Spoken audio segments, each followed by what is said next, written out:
Happy Thursday, everyone. I am Tiffany Serbus-Gustaveson, a digital strategist with BWG Connect, and we are a network and knowledge sharing group. We stay on top of the latest trends, challenges, whatever's shaping the digital landscape.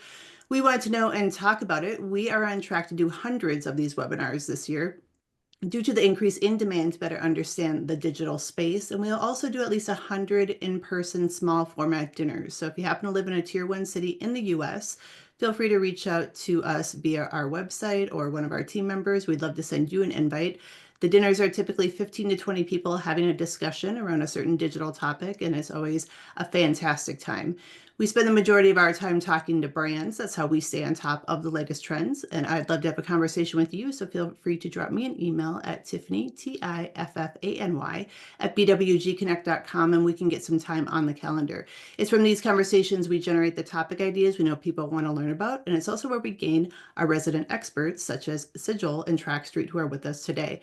Anyway, that we ask to teach the collective community has come highly recommended from multiple brands within the network. So if you're ever in need of any recommendations within the digital space, please don't hesitate to reach out. We have a short list of the best, and we would love to provide that information to you. A few housekeeping items before we get started. First and foremost, we want this to be fun, educational, conversational. Drop the questions, comments into the chat, the Q&A as we move along, and we will get to them. Also, we have this event poll. It will be closing here shortly. So do get your responses into that so we can frame the discussion accordingly. So without further ado, let's jump right into it and talk about how brand protection unlocks your untapped revenue potential. The team at Sigil and TrackStreet are awesome partners of the BWG community. I'm going to kick it over to our panelists. If you can give an introduction, that would be oh so lovely, and then we will jump right in. Zac, I will start with you. Cool. Awesome. Thank you, Tiffany. Hey, everybody. Welcome. One thing I'll just quickly note, what I hear too from brands is that those dinners that they do with BWG are always phenomenal. So highly recommend if you're ever able to get to those. Those tend to always be great. So, all right. Yep. So you can see on the slides here, apparently Andrew and I have the same photographer. Who knew? But looking good. Yeah. Thank you. Yeah. What you guys should know, I guess, about me here is my background is as an attorney. I was at a top 10 global firm, and then I was an in-house general counsel. And so that means I have sat in many of your shoes. I have lived these problems inside at the brand, wrestling with these challenges and with our partners and challenges with growth, et cetera. It was sort of my personal mission when I was in-house to try to turn our legal department into a revenue generator. And so I've thought deeply about these issues for a long time. It's very close to my heart. So I'm excited to kind of share some of our thoughts with you guys. And, Andrew also is deeply knowledgeable in this space. So we will try to tailor kind of our comments to what we hear in those poll responses. So, please make sure you try to answer some of those and we'll go from there. So anyway, that's me. Oh man, I'm just noticing there's actually a typo in my name on there. So it's Zac Garthe. It's not Zac Garthe, but you'd be surprised at how often that happens. Awesome. Andrew, good to you. Oh boy, we blew that, didn't we, Zac? So sorry. You'd think my last name would be the one that have the problem, not yours. Well, it's great to be here, Tiffany. Thanks for helping to organize this. And earlier, before you all joined, we were talking about polo shirts, and there is proof that I do own a TrackStreet polo shirt in that picture. So there we go. Bill, second one, Zac said, please, if you haven't yet, fill out the poll. It will guide our conversation today, and I think it'll be really interesting as we walk through this. So I'm a serial entrepreneur. I started my first brand in '98, selling my own brand of products direct to the consumer on the internet. That led into retail product sales with my brand and then carrying everybody else's products. At one point in time, I had a business that had over 40,000 different EPCs on the warehouse floors, 200 to 400 deep. I started a distribution company where I was running trucks up and down the coast of California. I had some retail, and I was the guy that brands called when the internet wasn't behaving. And so, I would feel these conversations of people that were really struggling to understand what the internet was doing and realize there's this opportunity to go from what the internet is doing to you to what it can do for you, this massive growth machine. So how do we harness all of that power and drive brands forward? And so I am very passionate about all these subjects. In a lot of ways, It's like, who do you go to when you want to protect your house? You go to the guy that used to break into the houses, right, and crack the safes. I'm kind of that guy. I played all the games. I understand the tricks. And so TrackStreet is all about restoring power to the brands. And so um, we are all about ensuring the right products to the right partners, the right prices to the right customers. How do you optimize sales channels? But this is a really fun stuff, and I can't wait to dig in with you guys today.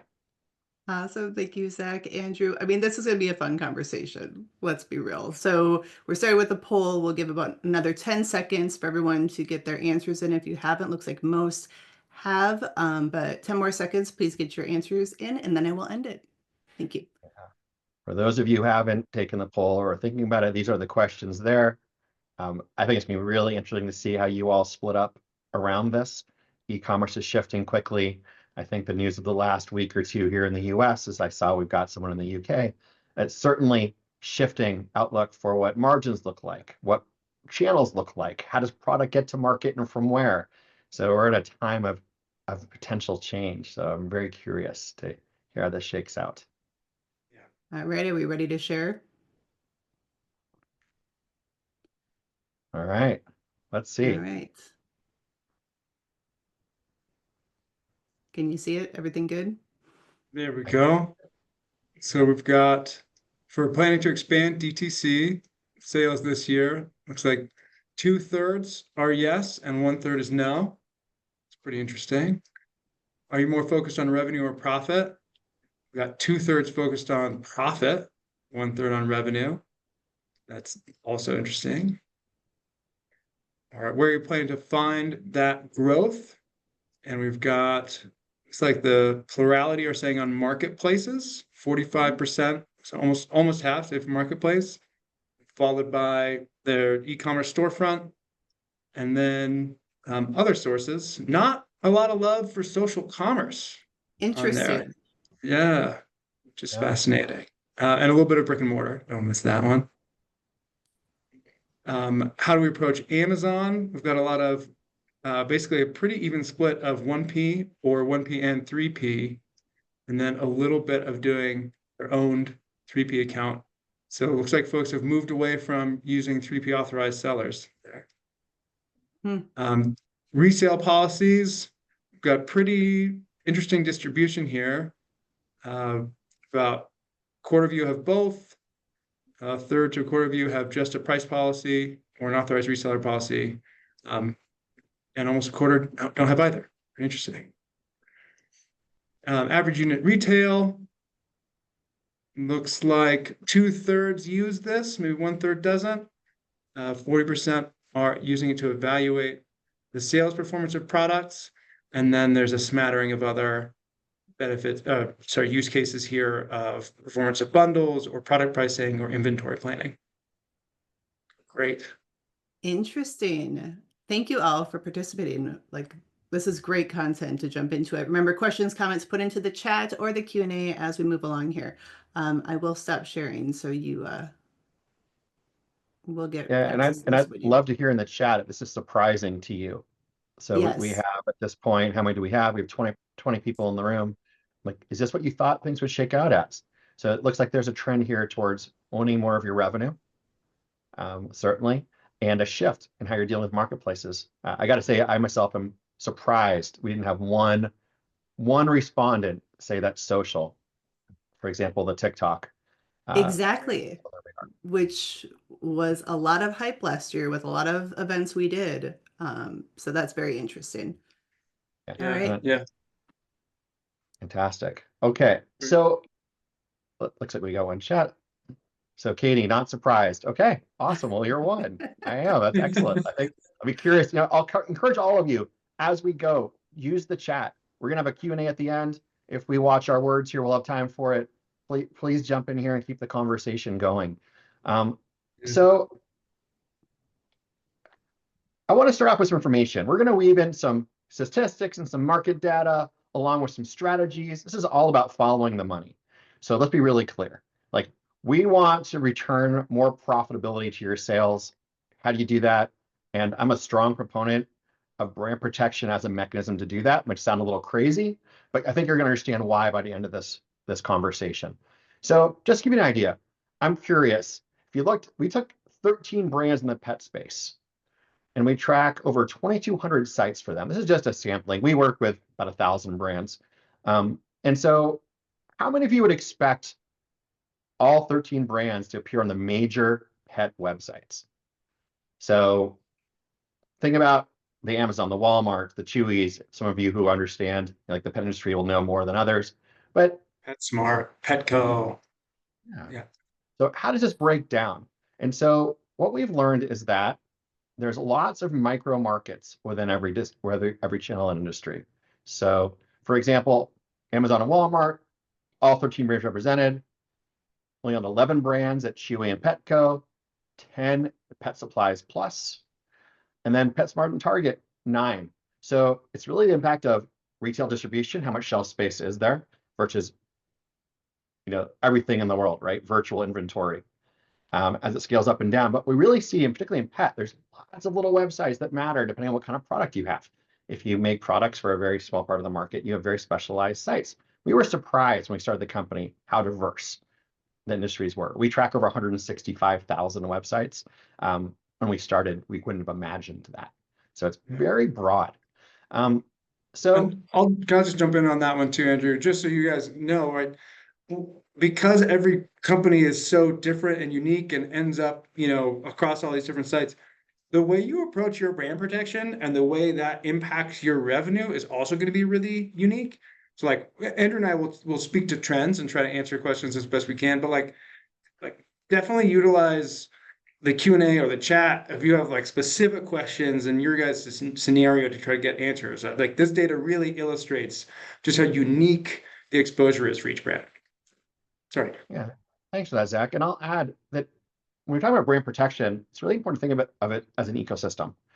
E-commerce is vast, and every part of this e-commerce ecosystem is interrelated. The reality is someone could sit on a couch in their house and very quickly see the world of e-commerce. So Walmart's influenced by Amazon and vice versa. It also is impacted by eBay and all these other websites within industries. They're all interrelated. So you got to have a really broad viewpoint to make this all work well and synchronize it.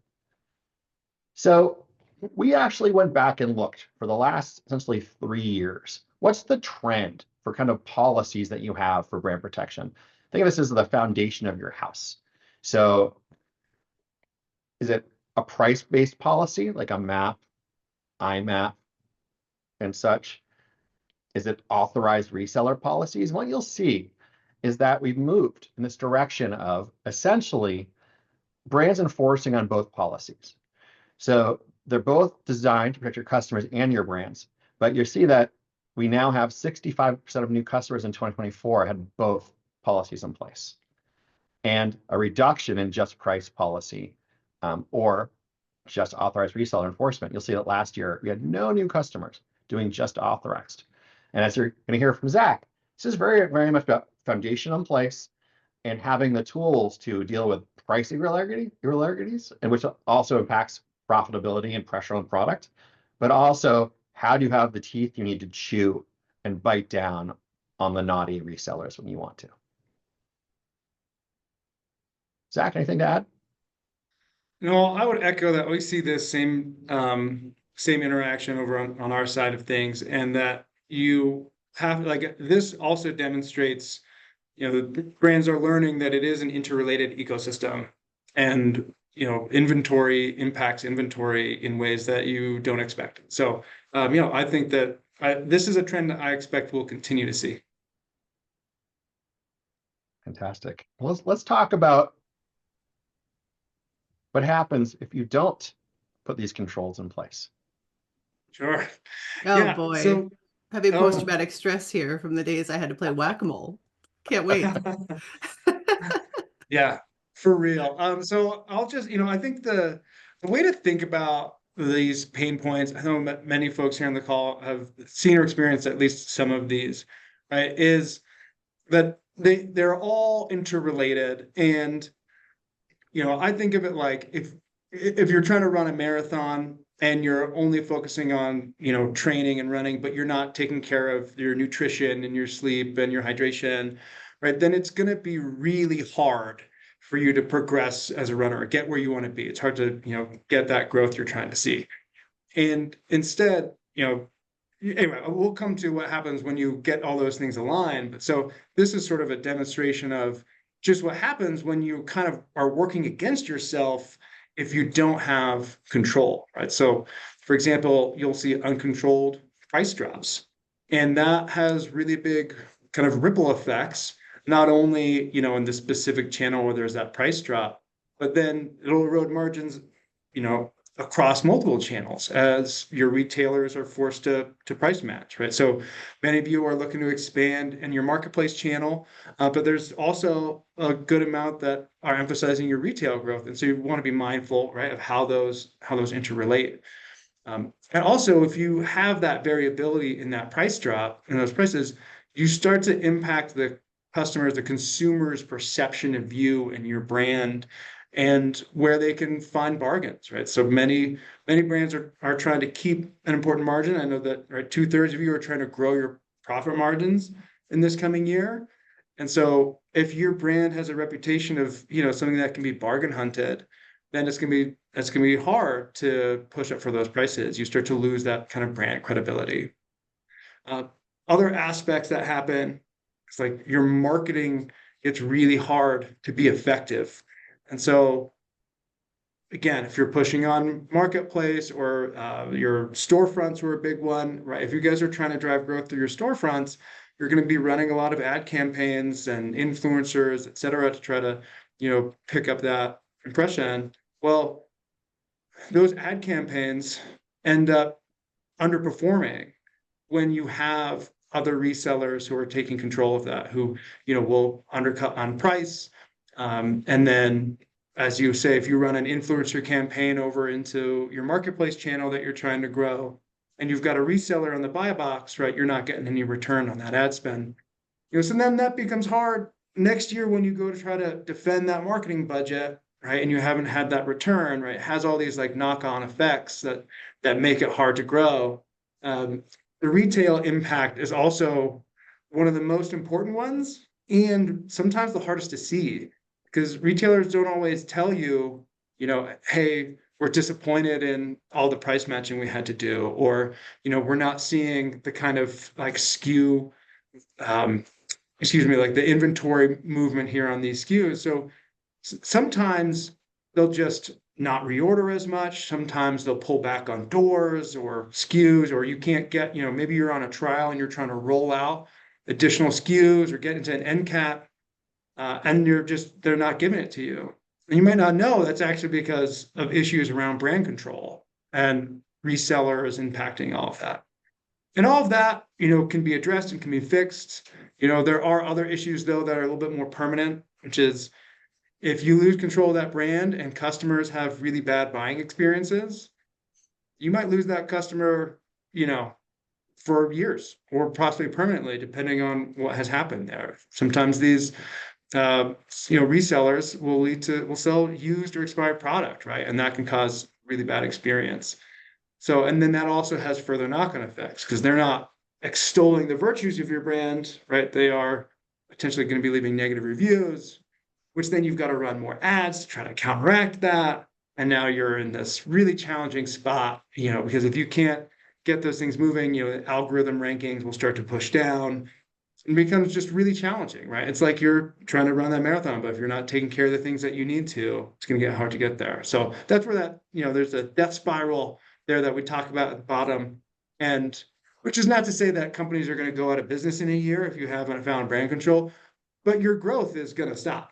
And that's where that starts to really push down. So, it looks like pretty much everybody here is trying to improve their business and drive up their profits. And if you don't have that brand control, it's going to be a very, very difficult task. And not only on the consumer side, we've been doing more B2B webinars, and 80% of your B2B buyer is doing their due diligence research before they even come knocking on your door. So if they're seeing pricing all over the board, brand discrepancy, that's their first impression as well. So that side of the business is impacted. So yes, death spiral is a good way to describe it.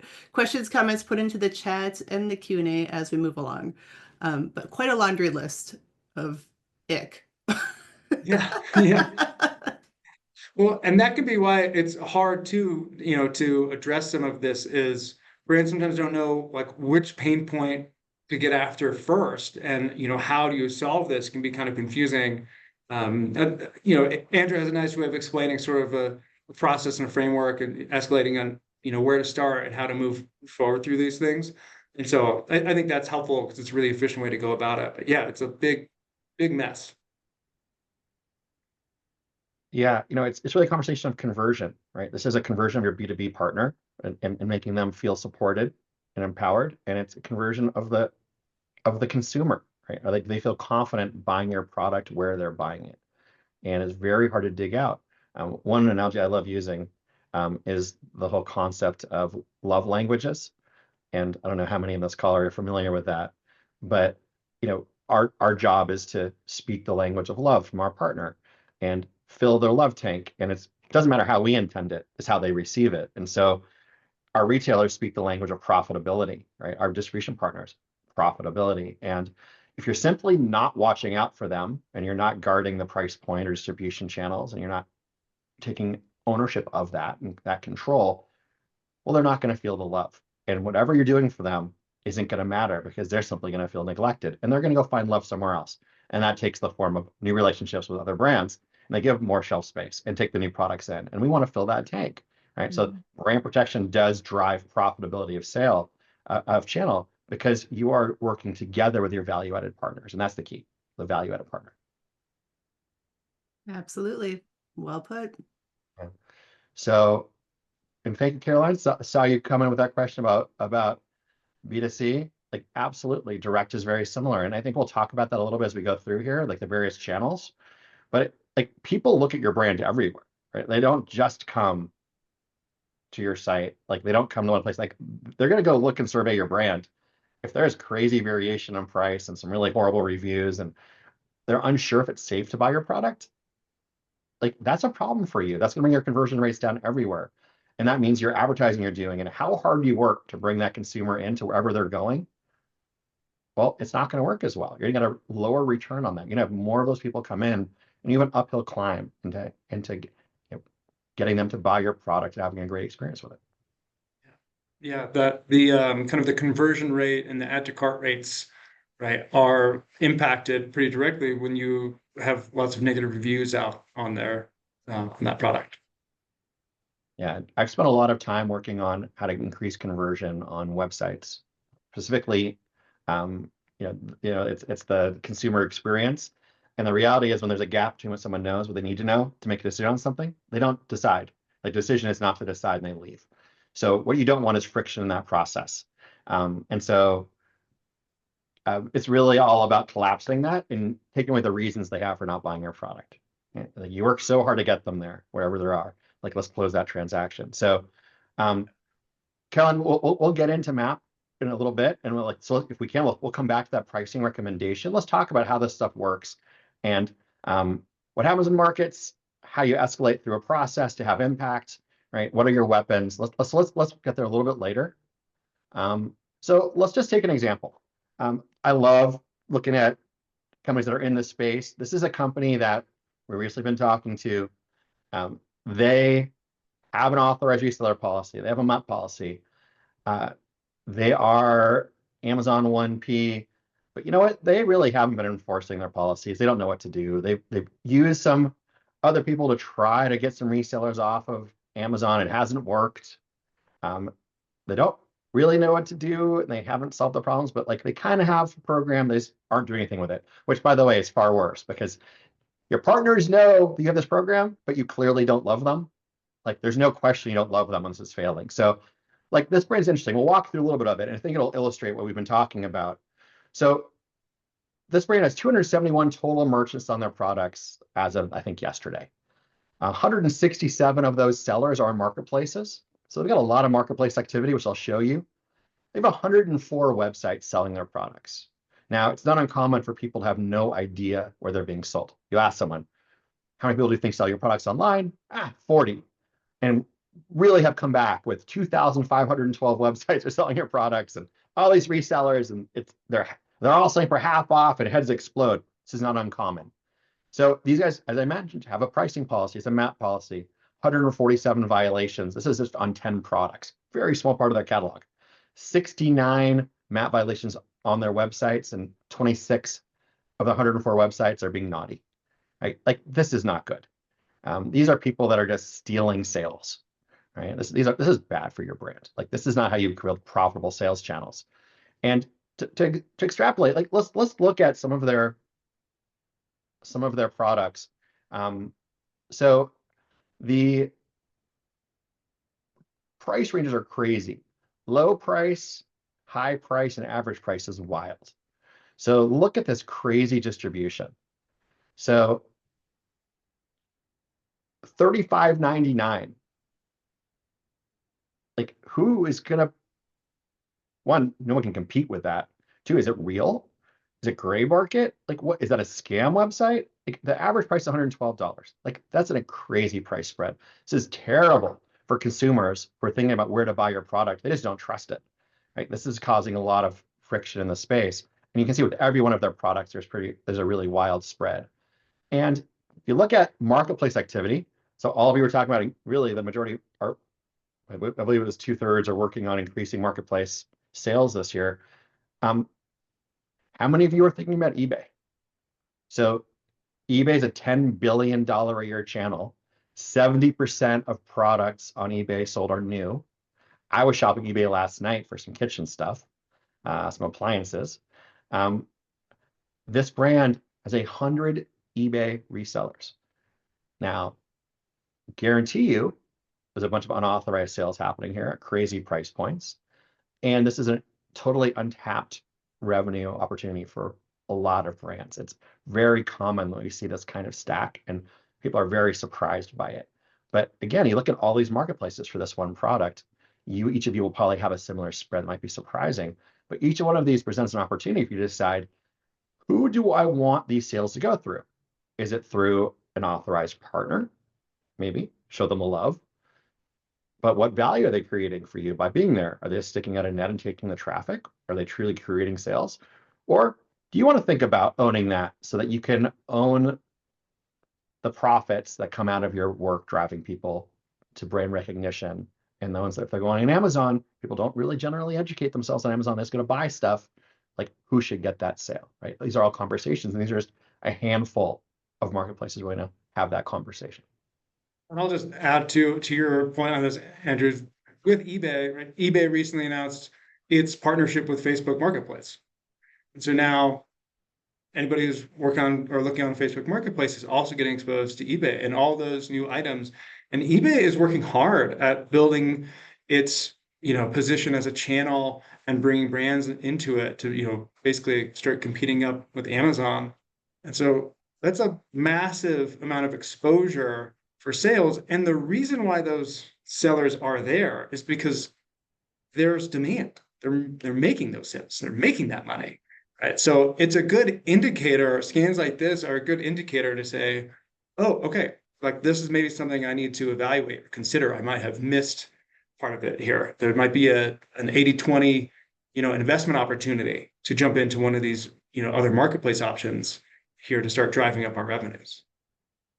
Yeah, and Zac, you're totally right. Facebook Marketplace, people generally think of as used product, so people don't really care. It's very hard to monitor. It's like totally dynamic. It's like localized, but eBay is not localized. And it's, as I just talked about, it's mostly new, and they're going where the people are. It's very smart. And now there's new products, unauthorized product, gray market product, actually counterfeit product, all going into the channel of these people who are just looking for stuff. So very interesting shifts, and everybody's trying to figure out, what are you going to do about the TikTok? What are you going to do about all these shiny sellers coming into the markets, and the Shein and the Temu? Like, this is all moving very fast. Marketplace, everybody's becoming a marketplace that's very dynamic. What is so impactful is the numbers. Having been through that situation of trying to get an organization on board to understand the problem in the market was really hard without the numbers. And there's obviously lots of opinion and emotion involved, but you're putting a dashboard in front of whatever it may be, executive level or your coworkers, and being like, this is a problem. The numbers don't lie. To be able to take some action, which I think is a huge win, because when you don't have those numbers, it's hard to tell people exactly how bad it is in the market because you don't know, without it. So questions, comments, be sure to put them into the chat. I see a few coming in. Awesome. Keep them coming. Yeah, David, I'll say that the pricing I've shown you there is all new product. We generally don't track used product unless someone specifically requests it. You're not going to have resale controls on those generally. It's interesting data, understand the secondary market for your product. But this is new product. It's not like new. It's not open box stuff. It's new. So that $35 price is a new product. Now, question is, should it be called a new product? And that's what Zac will talk about. Probably not. Just a little tip. We'll lead into what Zac will talk about shortly. And Caroline, yeah, I'm looking at your question again. Like, I'm definitely recommending that pricing. There's like they're essentially the two policies that you can have. One's pricing related, and one's authorized reseller related. And like they should be worked together. Like they work very much together if we're trying to really control price point distribution. And so let's talk about what you do, right? Like this is all great, and now what? So what? Right next. And so there's a tremendous power in using the right tools for the right project. If any of you have ever tried to do anything around the house, you know that having the right size wrench for something makes your job infinitely faster and more effective. Like if you're just using a hammer when you need a wrench, it's not going to work. You can pound on it all day long. But same thing for this. So the foundation of everything are these policies. And Zac will talk a little bit about this, right? This is like foundation of your house. If you build it on sand, it's going to fall over and no one will feel love, right? They're just going to get mad at you. Like no one wants a house falling on them. The foundation of like your enforcement of your programs is really the quality of your data. So you're going to want to know, kind of like I was showing you, what's happening in the ecosystem. How many places are you being sold on? Where does it matter? What's the kind of price discrepancy? Like what is may not be what you want. You might not like it, but like it's not an emotional thing. It just is. But like once you know what it is, then you can fix it. Right? And so like that's where you start.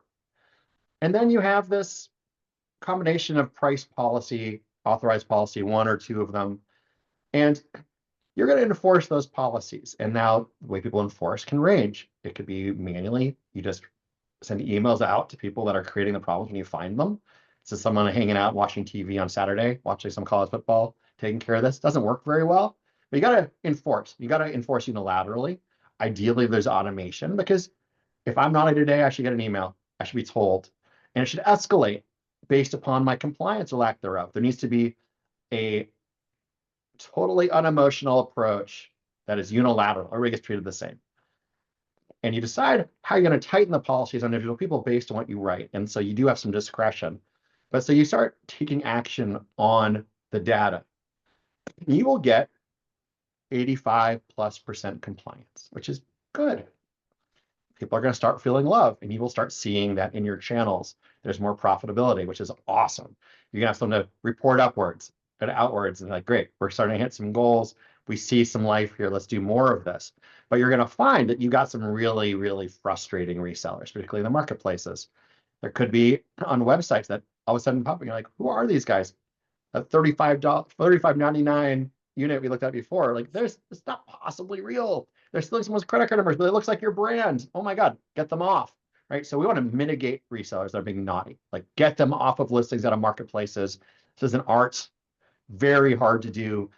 You could totally blow up your Amazon account if you do this wrong. Like terrible. Zac will talk about that. But what it is, you're going to get 85% dealt with, and every day they come in and out, we'll show you that. You're going to take the problem ones, you're going to mitigate them and go after them. And you're going to have a couple that you simply, like, I'm just not going to get off. And so now there's some legal options, and you're going to send out cease and desist letters from a lawyer that's scary. And I can tell you, I've received this at an address I didn't think they could get, and went, oh, maybe I should stop. I did. I stopped. And then there's this, hey, like you're now at the last couple percent, right? So 85% on your enforcement, another 5-7% on your mitigation. Do a little cease and desist. You got a couple percent. you're going to have one or two, particularly Chinese sellers. They're a problem. All right, you may want to actually take legal action, be on a cease and desist, to file a lawsuit. And if you do it right, potentially you can get default judgment, maybe even get damages. And that's when you can actually even possibly take some money from Amazon. We're not going to focus on that area today, but this is like your last 1%, 2%. Question is, how far do you want to go? But it escalates. And you want to, as like kind of like a filter, you're going to have less and less as you go up. And you just keep on ratcheting down your programs. It's all built by starting with the reseller policies and then building upon it as your foundation. Great. So I'm looking at question as it comes in, but I'm handing over to Zac. Zac, why don't you break it down for us?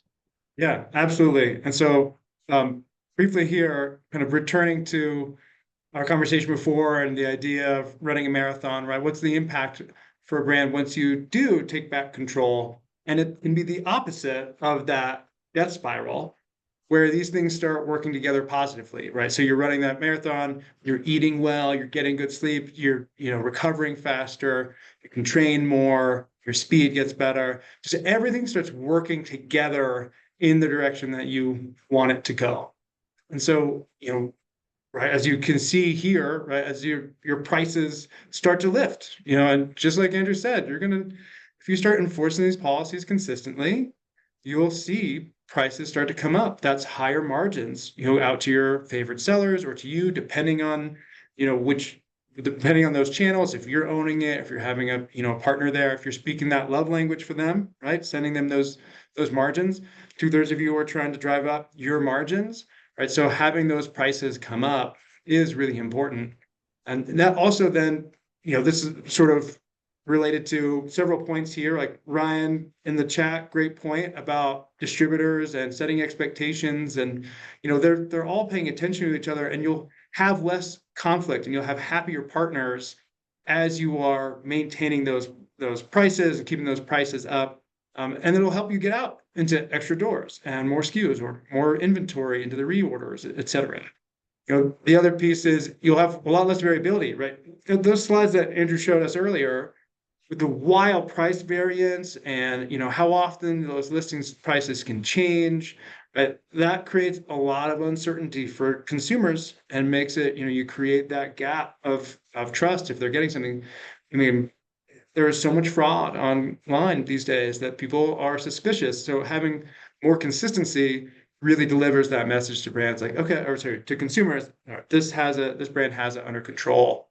And it's a good indicator too to your retail partners, right? That it shows them that you're invested in them. You're building that love language. You're committing, you're putting your money on the line for them. And they see that and they know that, right? Like to Tiffany's point, they're doing their research, right? They're checking up on you because that shelf space is so precious. So they've got to make sure that they've got good partners in place for that.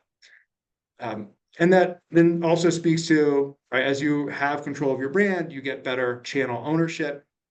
And this is not just about, your marketplace disruption with the lost buy box or the suppressed buy box that happens there. But again, all of that will filter out and impact all of your other channels because, now there is price matching technology. Many people are using that. Many people have a Chrome extension that's, finding best price or coupons, et cetera. And so making sure that you own that channel, keep those prices up, it helps benefit your entire ecosystem.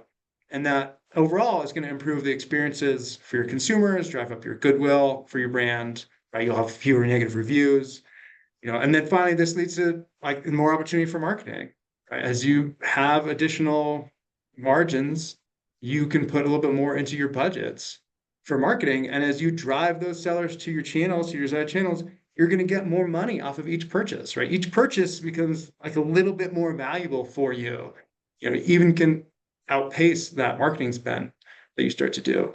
And I didn't exactly mention it earlier, but just, an important thing to note is a lot of the marketplaces now, the algorithms are pay to play, right? Especially on Amazon. If you aren't running ads, you're not going to move up in the rankings. And if you don't have the buy box or it's suppressed, you can't run your ads, you're fighting against the algorithm.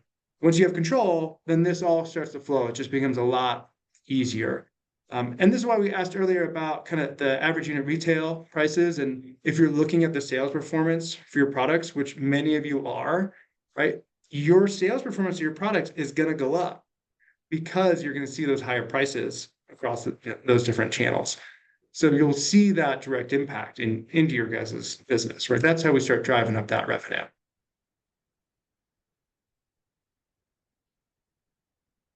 And then, cool. Thanks, Andrew. So I'm going to get into briefly following that path of escalation that Andrew talked about, how each of these different programs work and some things you guys should think about. And yeah, and feel free to throw some questions in the chat. For example, is there a problem with feature offer suppression on Amazon if a lower price is found elsewhere? Yes, and actually, maybe I can address that a little bit further, but that's definitely a problem that we see in the marketplace areas. Thank you, Ryan. So for authorized seller program, just like what Andrew said, this is your foundation. You build on top of all of this. Many of you are familiar with these policies, so I don't need to spend a whole lot of time here, but it is important and it's a good signal to your partners. What I will add is there are some cool tips and tricks in here. If you have an in-house legal department or something, like obviously I'm an attorney, but I'm not offering legal advice today. There are some things you can work in here. So I would say ask your lawyers about a liquidated damages clause put into one of these. And if you want to ask, or if we want to talk about that later or after the webinar, I'm happy to. But there's some things we can do with these agreements that make them strong for you to try to pursue some of the enforcement opportunity. And so now let me talk about kind of the map angle of things and programs. There we go. All right, so again, I think many of you are familiar with map programs, and this comes in different flavors, right? Minimum advertised price, internet minimum advertised price, unilateral pricing policy. They all have their pros and cons. It kind of, what's best for a brand is going to vary based on the kind of, the unique genetics of a brand, so to speak, right? Based on your distribution and your product strategy, et cetera. So, a UPP can be really strong, but not all brands are in a position that they can, unilaterally, non-negotiably, consistently enforce it. And so anyway, so there's variations here. I think the main thing that I would echo to folks to keep in mind here is 2 points. One, be consistent. And 2, they work. The data is very consistent for the last 10 years, whether you're doing academic studies or you're looking, at data that providers like TrackStreet have. It's very clear that consistent implementation of these programs will promote higher profits in your channels. And that goes back to you and the brand and also to your partners. So to Andrew's point, it's really effective in building those relationships and supporting that ecosystem. And that's important, right? Because many of these retail partners that are, abiding by this behavior, they can be an important source of, cash flow and, high volume sales. So Dave's got a question. Given that we don't have map pricing in the UK, does Amazon brand protection work in the same way in the US? Hey, that's a great lead-in, David.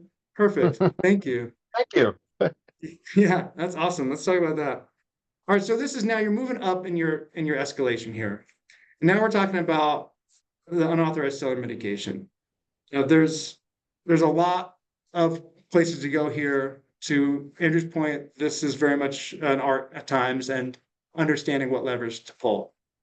First place to start typically is always with seller investigation. I think like at the end of the day, when you have unauthorized resellers, you want to try to find out where they are coming from, where they're getting their inventory. And so you can start controlling where that leak is. So keep that in mind always when you're dealing with unauthorized seller mitigation. So seller investigations are always the place to start. And there's a lot of times some low-hanging fruit here where you can find it and you can see where the source is. You can reach out to that person and ask them to stop selling or distributing that product. You can get a lot of ground covered there. After that, you need to look at ways that you can, start to enforce it and kind of address some of the pain points that come up, right? And those come up on marketplaces. Those also come up on all the different websites that are out there. Many websites brands know about, maybe they don't, but consumers will get an ad on Facebook and go click, and all of a sudden they're on a site and you had no idea, right? So that's why some of these website takedowns and the marketplace complaints are really important for a kind of a holistic strategy of enforcement. And to your question, David, about the marketplace complaints, yes, you can enforce on unauthorized sellers regardless of a MAP program, because the basis for protection in unauthorized sellers is actually not related to price. So, think about this two sides of the coin. On one side, you have your authorized partners who are subject to their MAP policies, and here price and advertising matter. Flip it over to the other side, and you've got unauthorized sellers, and these folks, they're not subject to your MAP policy. These folks are just unauthorized. And so the pain and the problems here are more than just price. You experience price as a pain point, but their violation is not dictated by price. So a MAP policy is not material, I guess I'll say, to dealing with the unauthorized sellers that you have in these marketplaces or in these websites, right? In those scenarios, you are looking at intellectual property violations. Now, to be very clear, and to Andrew's point earlier, got to be careful. You can get in a lot of trouble if you do this wrong, and there's a lot of bad information and advice out there. So, for example, many folks like to try to file counterfeit complaints on Amazon. And that it should only be used if you have evidence that it's an actual counterfeit product. Otherwise, you're going to get a lot of blowback, because when that seller appeals to Amazon and win, then your account gets flagged. And if you lose enough of those appeals, then Amazon will suspend your account and you can't get those sales. So we've seen that happen with brands and with sellers. It's unfortunate. When you're pursuing these sort of mitigation techniques, you just want to make sure that you're being careful. You're using the right type of intellectual property at the right time, right? Like website takedowns. A DMCA notice is a copyright-based takedown, and using that well. You can use those takedowns on some of the marketplaces, but there's nuance there and how to apply it. So given the time constraints, I don't want to get into the weeds on it. Although I'd love to, I talk about this all the time, but we're happy to chat more, follow up, in a future conversation, or reach out to us afterwards and we can dig a little bit deeper into it. That's a really good takeaway of being cautious when you're reaching out to Amazon about those things, because it can come back to bite you bad. Final questions, comments put into the chat as we round it out here. Yeah, I will add very much, do not fall for the trap of reporting everything in Amazon brand registry as counterfeit. You will find yourself to have a button that becomes unresponsive, and it's virtually impossible to get out of that. So again, very nuanced, and Zac definitely knows all the tips and tricks here. So I encourage you to reach out to him for more information on that. Caroline, I saw your question regarding MAP, and yeah, there's just everyone we work with has an AOR increase. It's just simply what happens, and happy to connect with you offline about that after the seminar. So we've got a lot of time left. We're gonna move pretty quickly, but I want to show you what happens when we start doing these things right. And this may help you understand, Caroline, actually very much here. So these are sports and outdoor space. The top brand is a company that just has visibility. They're actually not enforcing any policies yet.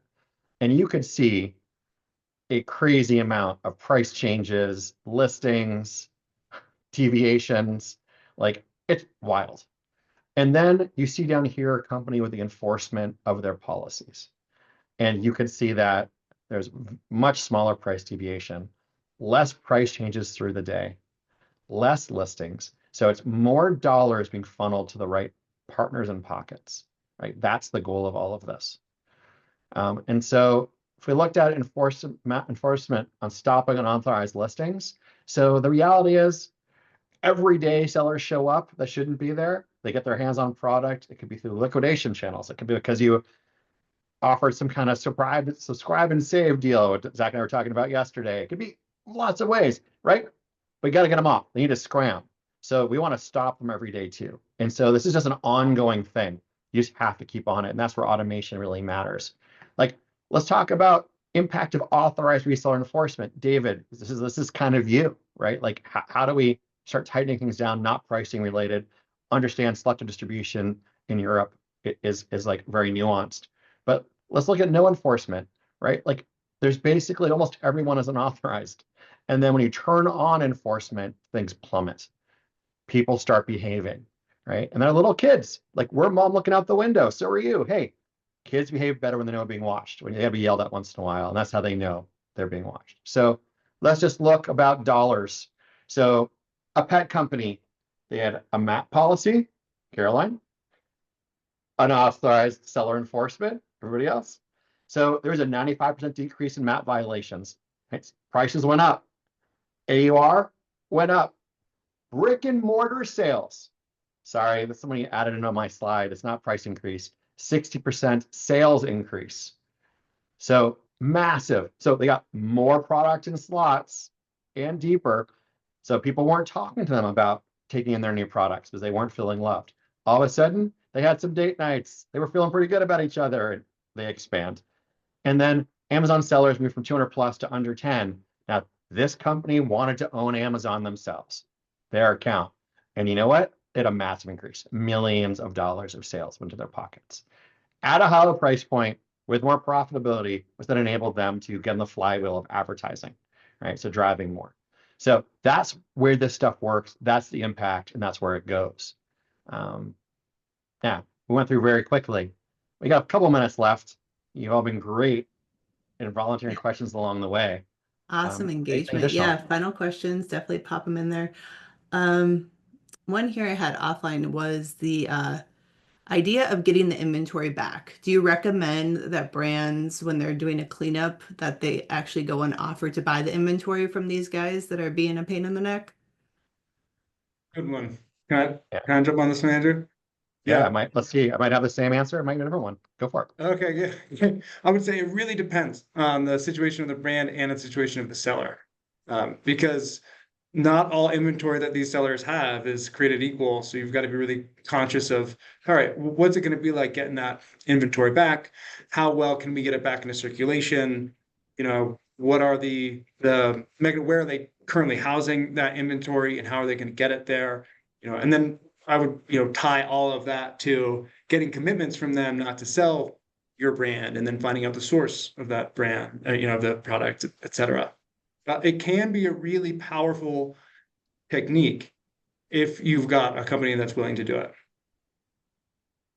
Yeah. And I would add to that, it depends upon the impact they're having in your market and how much inventory they have as well. So on Amazon, if they got one or two in their mom and pop, cheaper just to buy it up. Mm-hmm. Right? If it's not an expensive product, sometimes you want to understand more who they are. And I totally agree with that. If you're going to get a lot of inventory back, you need to have an agreement in place. They're not going to be touching your brand again.